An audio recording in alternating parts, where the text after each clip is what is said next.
in Shakespeare, through the Romantics, and even down to the dog or the pithy limerick. Colour. Why are we celebrating International Poetry Day?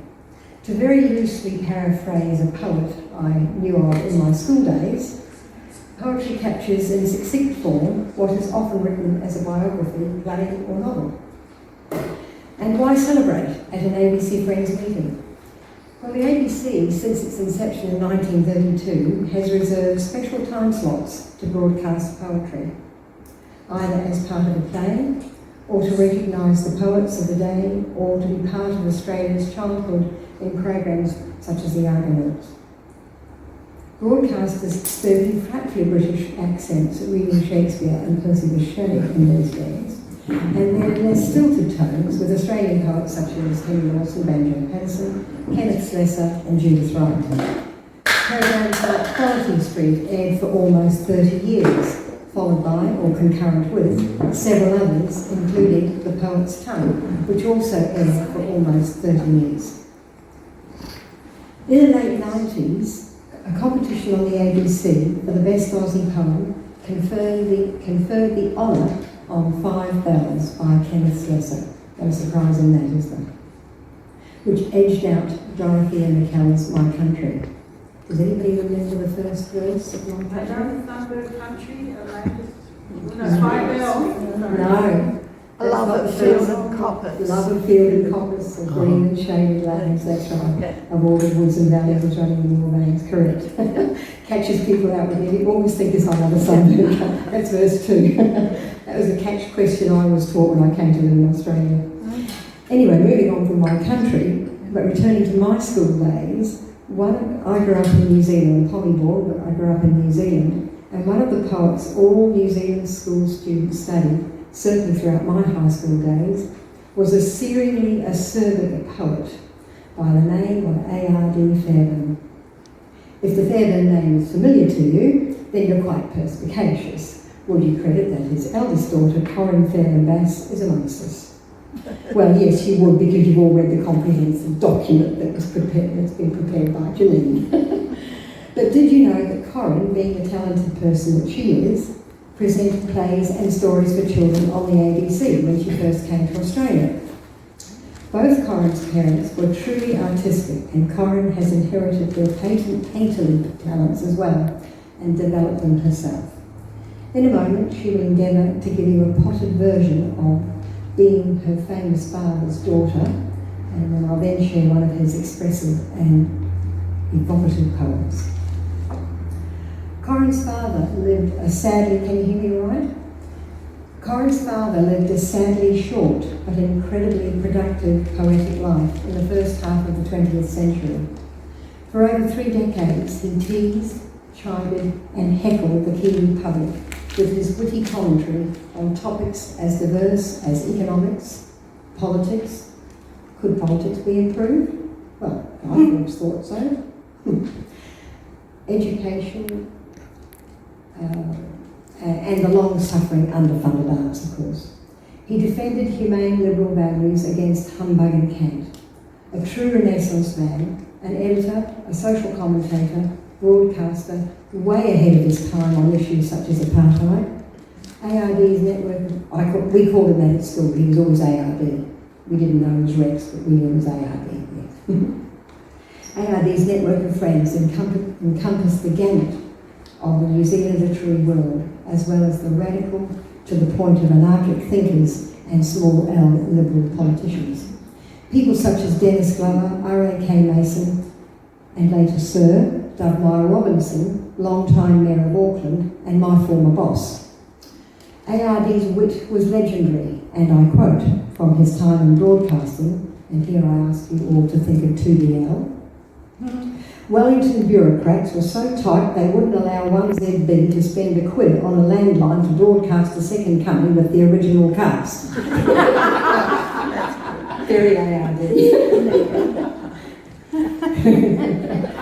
Yes, after the war he worked in the art world, hand-blocking fabric designs of Maori cave drawings that were then converted into curtains. These were hung in Government House for over 30 years. He later became a teacher at Auckland University's Elam School of Fine Arts. Through all, his poetic wisdom prevailed, the length and, granted, modest breadth of New Zealand. And I'd like to ask Corin, if you come up now, how you coped with having a famous dad, Corin, and then I'll share a poem with And this. how he coped with having a famous daughter. Well, that's it. Thank you, Angela. How do you cope? Well, you either have to ignore him when we were primary school because he refused to dress. I don't think he didn't actually refuse. He just didn't do what other people did, what other fathers did. Other fathers dug the gardens and made nice rose gardens and vegetable patches, and they went to church on Sundays and they went to sports with their kids, all the sorts of things that fathers are supposed to do. But my father, and I'm the eldest of four, and my father lived in a different world. He was not at all vain. People thought because he's so different. Different in that he lived in another world. He was always in the middle. If he wasn't at home, in the middle of us, he was not there. He was writing. So he didn't do a lot with us. But when he was not at home, well, sometimes at home, the house was full. People would come in to see him. Sometimes they would come from overseas, especially to see him. One day there was a knock at the door. We lived on the waterfront in North Shore of Auckland. Across the road was the harbour. On the other side of the harbour was some very posh suburbs.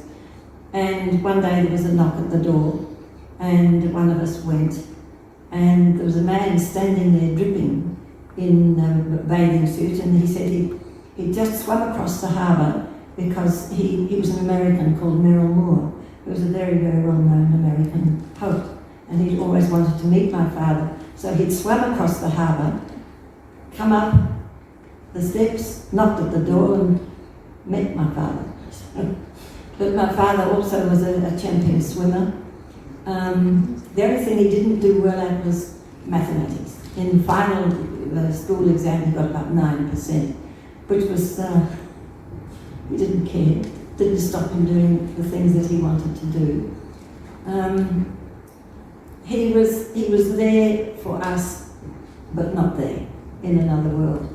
And he was, I've realised now that he was driven. And I've seen it time and time again because our house was full of a lot of artists, many of them very well known New Zealand painters, writers, musicians. And they often are driven people, and there's nothing you can do, I've learnt, you can do about that, because they're not, well, they just have to do what they do. And his mind, sometimes we'd ask him a question, we'll go for a walk, he'd take us kids for a walk, and we'd ask a question, this is when we were little, he was puffing away on a pipe, and he was thinking, always thinking, and about 10 minutes later, or even later, he'd suddenly realise he'd been asked the question, he would give us the answer, whatever it was. I mean, he didn't respond to us immediately unless things were funny, and he would laugh. He laughed a lot. But he had stresses and strains that, of course, through the First World War when he was young, and then the Depression when he was out of a job. He said that one of some of the best times of his life, and this is when I was very young in the Depression, he had some of the best conversations and made some of the best friends he'd ever made while they were doing relief work. And he said there were academics and lawyers and people who were, doctors, physicists, academics of all sorts, and they got together, of course, as they worked, or lunch or whatever it was, and he said they had the most wonderful conversations, very stimulating. Still, it was not a happy time, of course, for anybody. Can't pretend it was. And then, of course, the war, but he was not called up except just as relief in the army, but not for very long. he found that a very funny, amusing experience. He refused to do, he didn't say no, he just didn't do what they wanted him to do. And somehow or another, people accepted it. Or perhaps they didn't. It didn't seem to have much effect on my father, who is a world unto himself. And he was an embarrassment to us kids. He really was. Firstly, everybody in the school knew his name because he had a weekly radio program in which he was called Dr. Hornblow. Sorry, Professor Hornblow. And he made wrote funny satirical scripts, and everybody listened in, including the kids at primary school and high school when I got there. So that that was Sunday nights, and on Monday mornings I'd be, I heard your father last night. But the one thing, he wasn't an ordinary father in that he was driven to do what he had to do. And he was, I didn't realise at the time, I always wondered why, when we went to school sports, for instance, he wasn't with the other fathers sort of chatting and so on. He was with the politicians and the people who had been invited to, special guests for the day. And that was embarrassing. Because he just wasn't like everybody else's father. So, but what it does do is make you, me, and I think my brother and sisters, stronger and more able to do what we want to do, and never mind what other people think. If we really, it's strength. Difficulties in early life like this strengthen your own purpose when you're older, I think. Anyway. He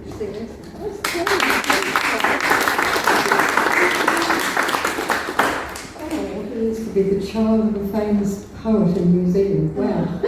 Well, it's being a big frog in a small pond. Yeah. But the effects are the same. Yes, indeed. Now, so, thank you, Corinne. Getting back to his poetry now, because that's the focus of today, neither Corinne nor I could share without, well, in her case, dissolving into unquenchable tears, and certainly bringing more than a tear to my eye and a lump in the throat, her dad's most moving poem, which is To a Friend in the Wilderness. You can look it up sometime, it's well worth reading.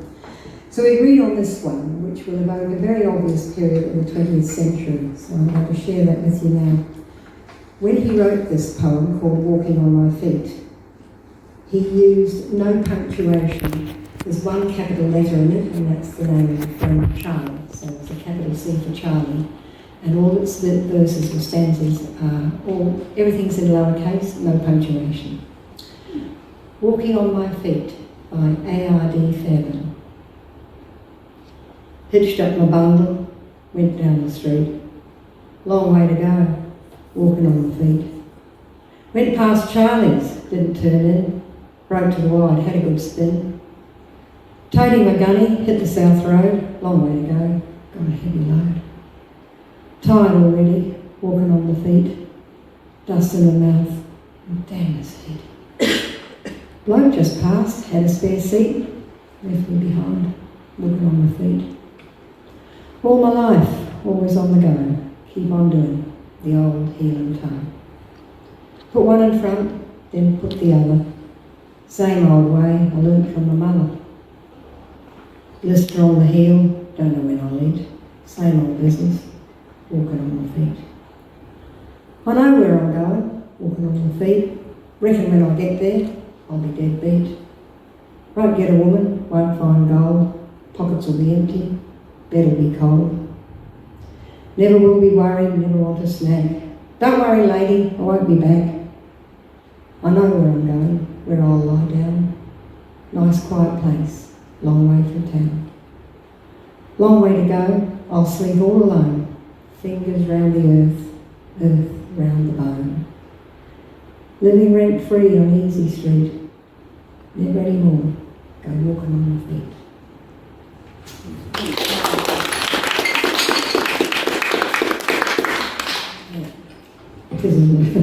It's a great example of the power of poetry, do you not think? Sorry it wasn't a cheerful one, but it was really worth sharing. And now we're moving on to the poets of today. It's my great pleasure to introduce local Northern Suburbs poets, and each will share their creations with us for about 5 minutes. And the 4-minute mark, I'm supposed to ring a bell, but I don't know where it is, so I might just do that, if that's all right, which I hope won't destroy the poetic flow. We're going to hear first from John Clare. He lives on the northern beaches of Sydney and is a retired school psychologist.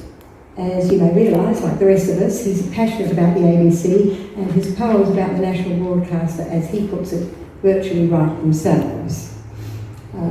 Born out of the frustration of hearing about the latest round of cuts in the ABC budget and witnessing the danger of misinformation, such as that which is so evident of late in the United States. And I briefly wrote up about John in one of our update magazines a few years ago. That was really good. So please welcome John, everyone.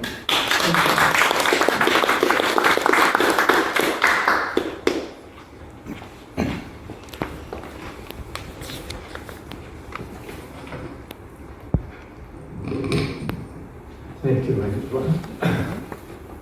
I've had a major heart surgery 4 weeks ago, so if my voice is a little bit woolly, etc., just don't pay much attention to it. The poem I'm going to read is the one that, as Angela says, was born out of frustration and listening to Scott Morrison and Fletcher rabbiting on and completely repeating lies over and over again. I found it very annoying, so I sat down and the poem itself wrote very, very quickly. And I thought, what do I do with this now? So I emailed it off to Margaret Reynolds, and I had a phone call back pretty much the next day, and she said, John, I love the poem. It's really a rallying call for friends of the ABC. Would you mind if we put it in update? And I said, yes, no problem. And she said, I'll get Angela to contact you. And Angela did, and we put together a bio. And of course, I made it include. So, and the reading, if you go to Friends of the ABC website for New South Wales and the ACT, and just up the top, click on News, scale, go down to Video Gallery, I think it's called. Yes, that's right. And on page 3 of it, you will find that's where I do a reading of it on there. On page 2 is I also do a reading of a poem called Short Memories, which is a much, much longer poem. Again, I sent a copy to Margaret Reynolds, and again she rang me and she said, John, I love it. She said, could we use it in the election? I said, go for it, whatever you want.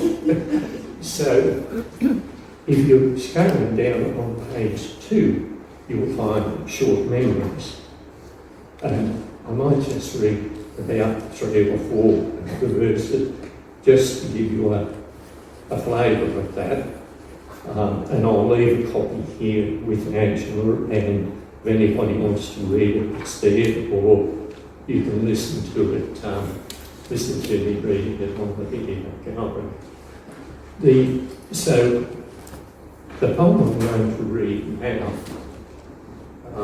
Janine suggested that it, as I say, it was prior to the last election, and it's trapped sort of in that time zone as a rallying call, but with a few changes of tenses to then suggest that I've released it from that.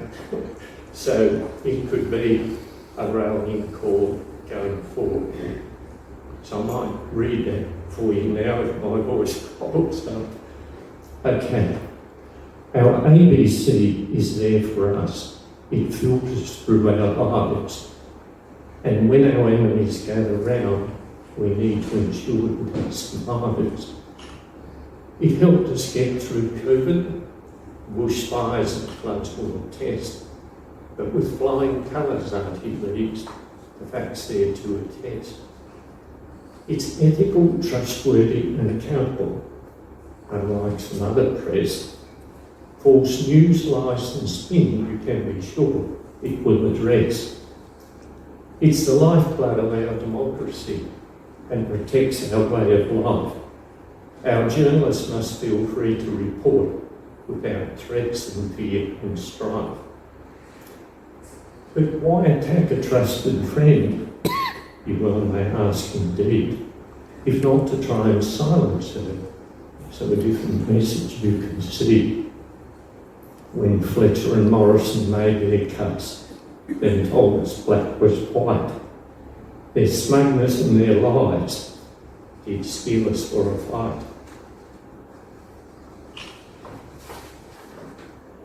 For there's always marginal seats out there with targets on their back, and the friends of the ABC will work to take them back.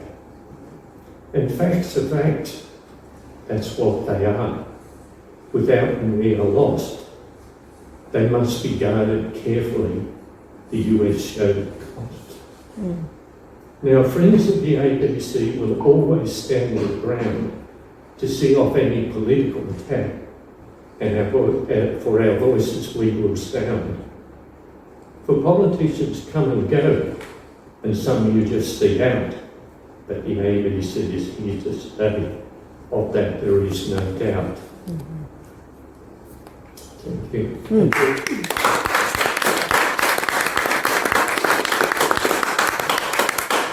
You're very kind. Thank you. And just 3 or 4 verses from short memories, so you can get a feel for what was about. But I don't think I missed him. Scott Morrison's been our leader since Malcolm got the Act, and the things that really single him out are the way he spins the facts.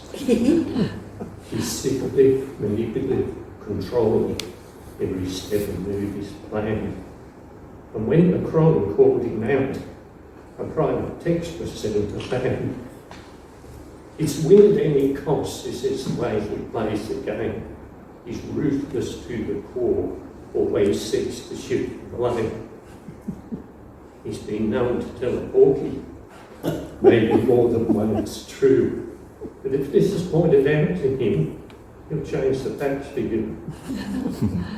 He's partial to a blunder, a few I will cite here. But if there's a chance to score a vote, he'll always raise the beard. So it goes on folding that vote. Very good, very good. Well done. So I'll leave this with Angela. Thank you very much. That's the copy of the new one. If you would excuse me, please, I need to add to the game. Well done. Thank you. Thank you. We are so privileged. Thank you very much, John, for saying your role. Thank you. Giving over. Bye. So, Kristen was unable to come because she's got some other commitments. So our next poet, is it Alan?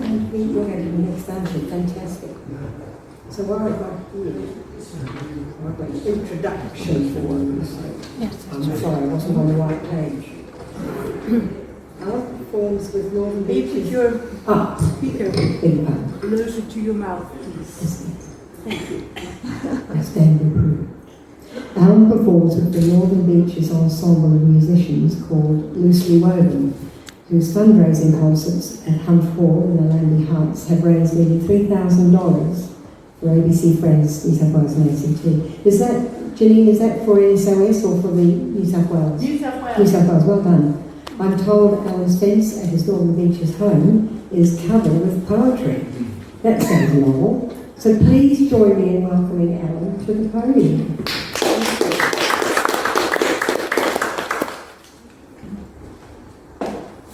Hi everyone. Well, let's start with a bit of romance. Oh, good idea. It's 55 years since I met my first wife at a dance and took her home. And the first poem is called First Kiss. Alone at last in private place, my fingertips caress your face. Our lips move ever closer till they meet. And as our juices mingle, I feel every hormone tingle. I've never tasted anything so sweet. Short but sweet.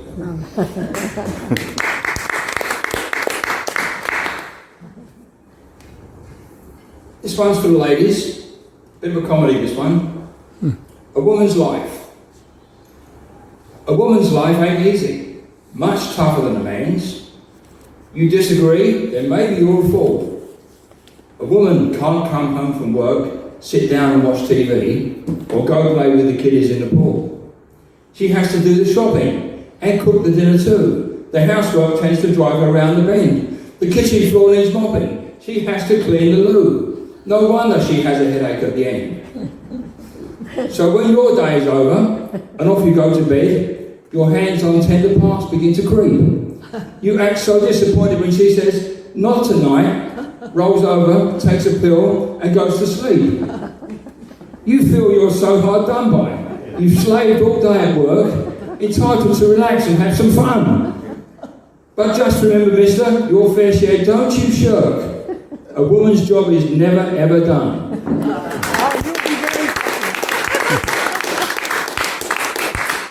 This is a very popular poem. Now, this one's about a hero of mine. He spent 26 years locked up in a very small cell. He fought for what he believed in. Mandela. So long endured captivity, though spirit and the mind were free. Came through those years of tyranny with vision for democracy, where all would know equality. So happy that you lived to see. From heaven, view your legacy. Goodbye, my friend, goodbye.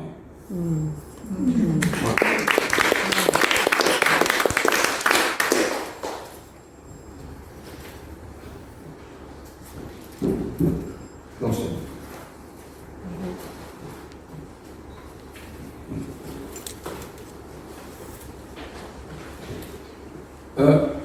I did a lot of work for Lifeline, and I'm the founder of Street Mission, so based on that I've come across a lot of domestic violence, and this one's about domestic violence, a bit more serious.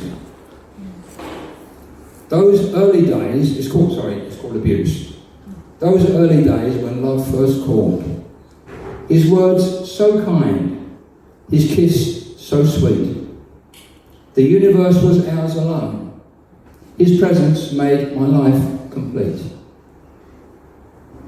Some minor faults and problems. I had my own. Perfection's rare. His tantrums, then his shouting. So in love, I didn't care. Different when we're married and living on our own. I'll show him the contentment and happiness he's never known. The first time that he hurt me, I really didn't understand. The man whose children I would bear and raise the family we had planned. The one I would have died for. How could he raise an angry hand? Begged me to forgive him. Such tenderness, sincere remorse. This is the first time and the last time. He meant every word. Of course. Give me one more chance, my darling. Don't know what got into me. Another drink I'll never take from this day till eternity. No one to turn to, no one to tell. Everyone loves him, and I do as well. He's back to normal. Forget all the pain. Red roses and chocolates. So happy again. The last thing I remember on that final day was the siren wailing as they stretchered me away. A few days in the hospital, then home with Mum to stay.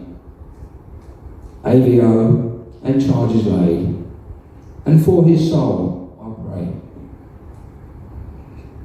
Time has passed, my body healed more quickly than my heart. And though I miss him very much, the time has come to start. Seeing all my friends again, and new things to explore. And maybe, when the pain is eased, I'll fall in love once more. Thank you.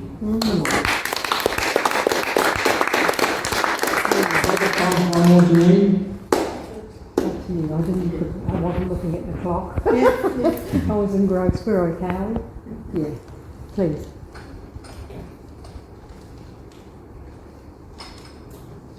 Piano tuner. I wrote this one when I was in the lounge of the Hyatt Hotel in Shanghai. Piano tuner. In the peaceful surround of the coffee lounge, sitting in a comfortable chair.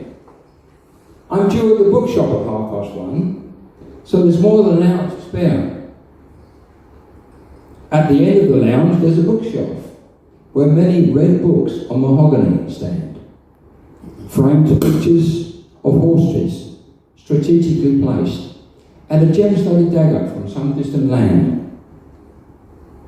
In front of the bookshelf, a beautiful sight, many coats of French polish, so shiny and bright, white ivory keys that can play a soft tune, as sweet and romantic as any full moon.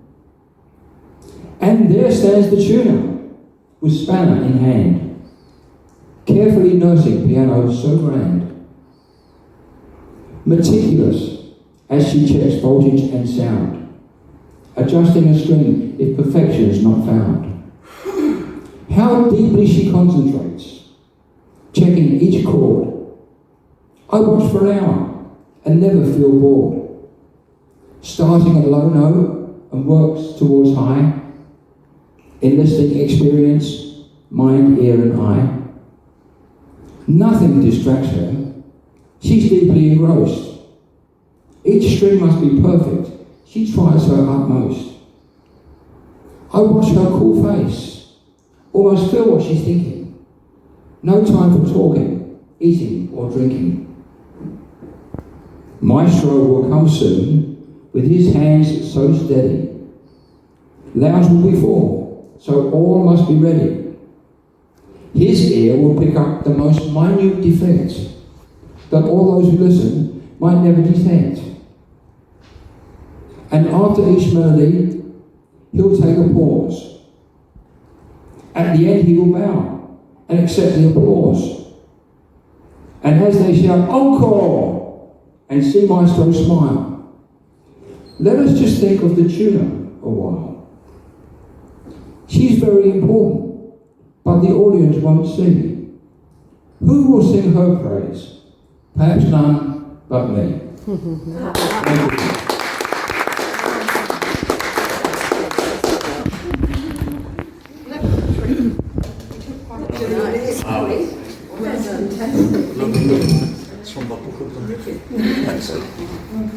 Well, thank you. That's really good. Charles, our last poet for today, Charles Murray. I think all of you are strings, and he and my husband laying on the side of his face is nice. Charles's poetry. Charles is a proactive, peace-loving, social justice activist. I really like that summary. Charles's poetry was published in the North Shore Poetry Project's book, The Intimacy of Strangers. Please extend a warm welcome to Charles.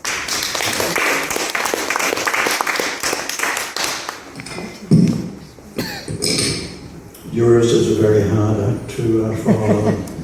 You're all about life. Yes. I'm a poet from the northern suburbs.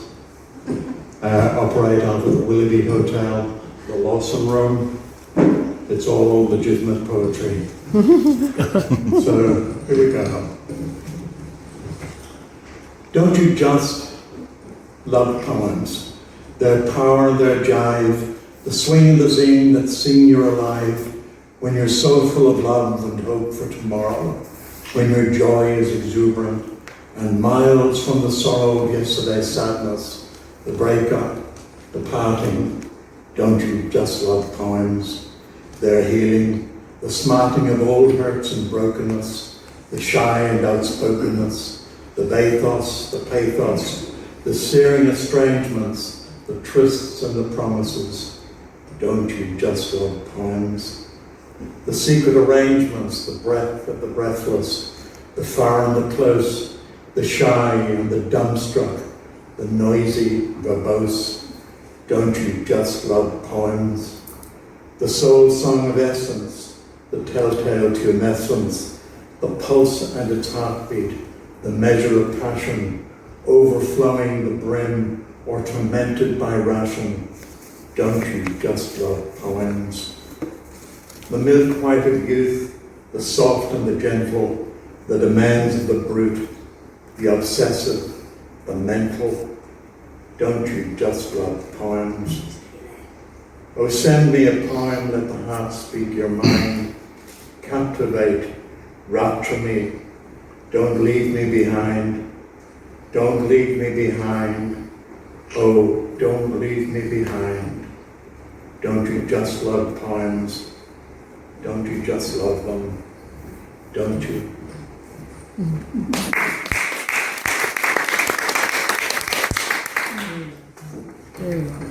The first voice I ever heard, my mother's voice.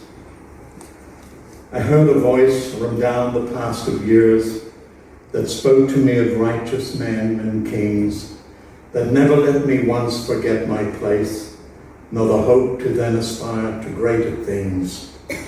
And through the hard travail that was her life, in the sacrifice of needs that were foregone, she underwrote the victories I won and claimed no prize but the fact of duty done. How clear that voice it calls to make me hear. Remember all the lessons that were learned, my place to foster peace and never fear the consequence of failure or being spent, but to rise again, much stronger than before, and to wipe your feet when coming in the door.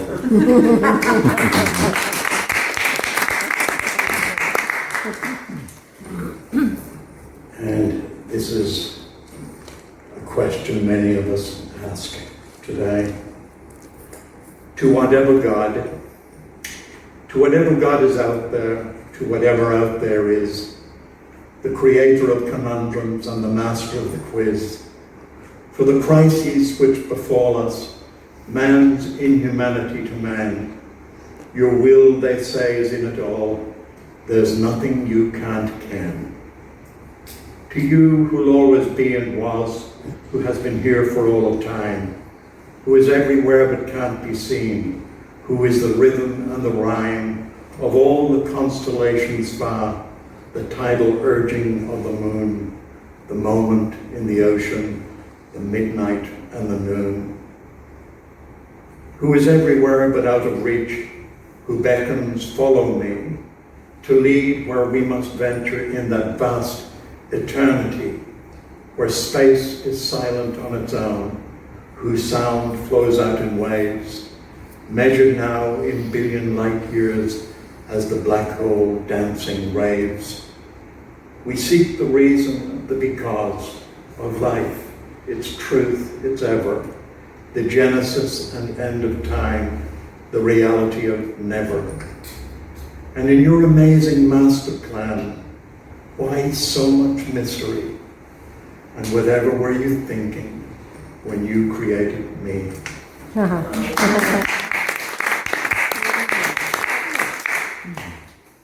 Are we okay?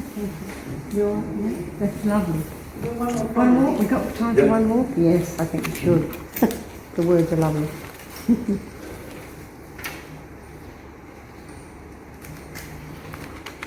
I'm looking out at my cohort and I see Leonard Cohen. I hear Leonard Cohen.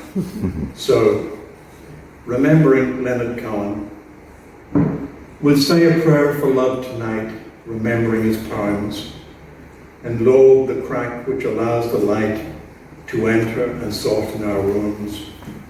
The rooms where we hide all the pain in our souls, all the ache of being without, and we pray for the rhyme which happens in time to unravel what love's all about. Like a bird on the wire, we'll herald the choir, lamenting his midnight hour, as he chased love forever with all of his failings, and always came back for more. We were suckers for his lyrics then, and total tragics now, because they knew and sang our secret selves when we had broken a sacred vow. As he kissed 100 lovers deep, when drowning in desire, for his music smoldered passion, and his poetry was fire.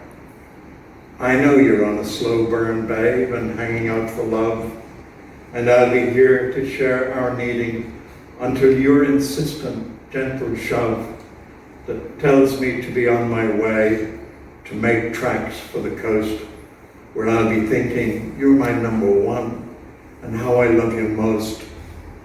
Until I fall again for love, my senses overcome by the urging as it surges round my needing, and then some. For I deal the cards to suit myself and begin the game again.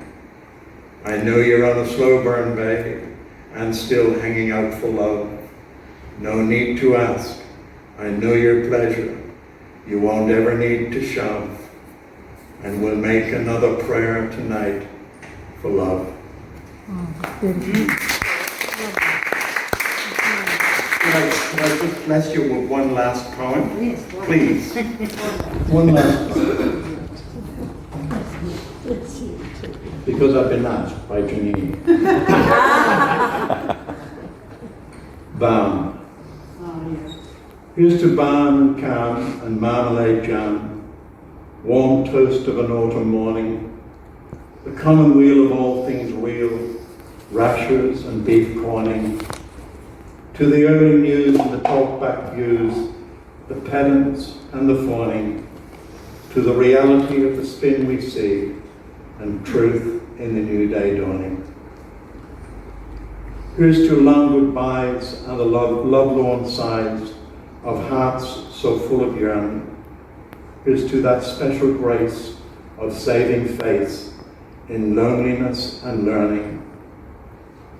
Here's to our kindness in withoutness, the gift to be discerning. And here's to God above and the hope of love, all in the new day dawning. Thank you.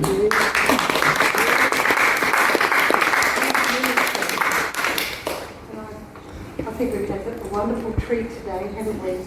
We really have. And a lovely pleasure to do something so different. Can I have a big round of applause for all our poets, please?